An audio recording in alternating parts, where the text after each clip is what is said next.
Hey, what's up? Good morning, afternoon, night, depending on when you watch this, good whatever, Woodland family. So, we have officially reached week 2 of quarantine, week 2 of your digital learning days. So, it's been a week already, and if we're being honest, I got a little tired of being in my house. So I decided to really get into the spirit of what we've been talking about, right?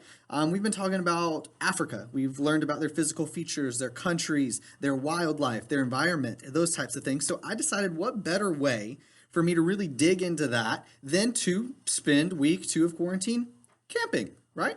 So you can see I'm currently in my tent. I got this nice little tent all around to protect me from the shelter. So I thought that I would give you your assignment from the comfort of not just my tent, but my campsite. So I thought before we began that I would give you a little tour of what my campsite looks like. All right, so let's do this thing.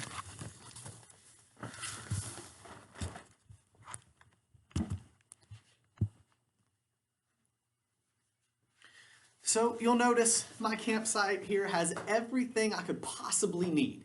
I've got my nice warm fire here, just in case it gets cold sometimes at night. We talked about that, right? It gets cold at night, so I've got my little campfire. I've got my nice tree here for the scenery.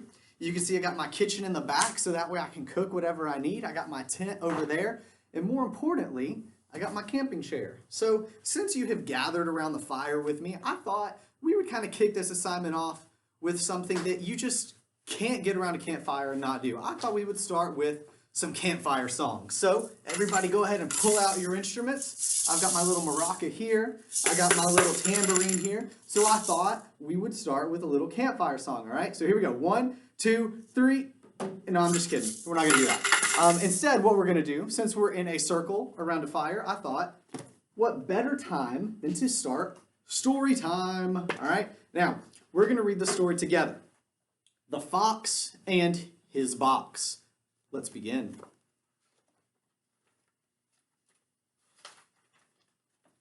Here we go.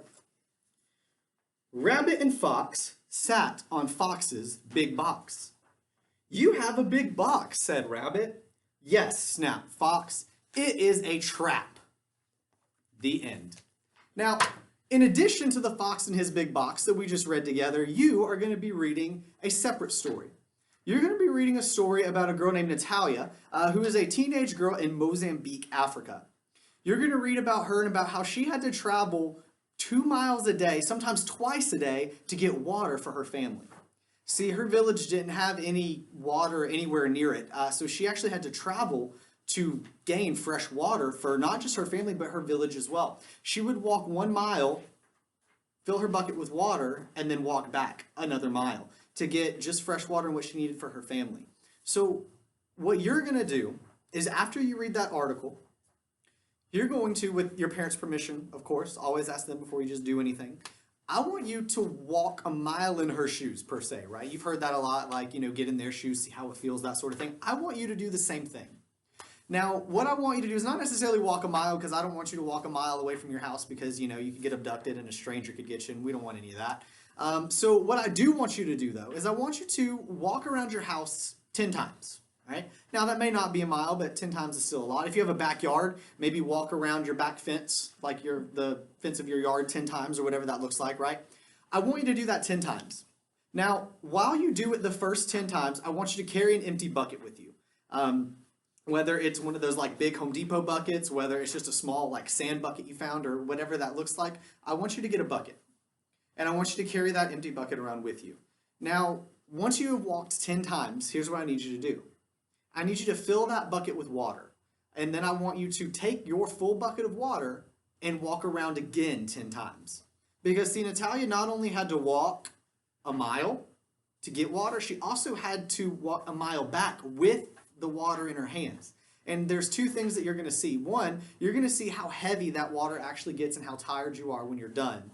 And 2, you may not have very much water left in your bucket by the time you get back, depending on how clumsy or whatever you are with the bucket of water. So I want you to do those 2 things. I want you to walk around 10 times, fill the bucket with water, then walk again 10 times. Now, whatever you feel as soon as you get done, I want you to take that information And I want you to turn that into a CSET paragraph reflection. Now, you know all about CSET and how to do paragraphs from ELA and things like that. All I'm asking for is one reflection paragraph of what you felt. Think about how Natalia felt. She wasn't able to go to school because she had to walk miles every day to get water. Think about what she felt. Think about how you felt and what it would be like for her. So I want you to take that information and I want you to put it in a CSET paragraph. And then obviously you're still going to have a warm up and a closing, like the air quality and things like that. So that's what you will submit to me for this assignment today. Okay? And then that's it. Now, obviously, again, please get your parents' permission before you go outside or do anything like that. But that's really what I want you to do. And just kind of think about how she felt. If you have any questions, please let me know. I'm here. As you can tell, this is a very well-equipped campsite. I have free Wi-Fi, so I will be more than happy to answer any of your questions in my tent while I am here. All you got to do is ask. All right? Thank you. Again, I'm here if you need me. Other than that, be good, stay out of trouble, stay safe.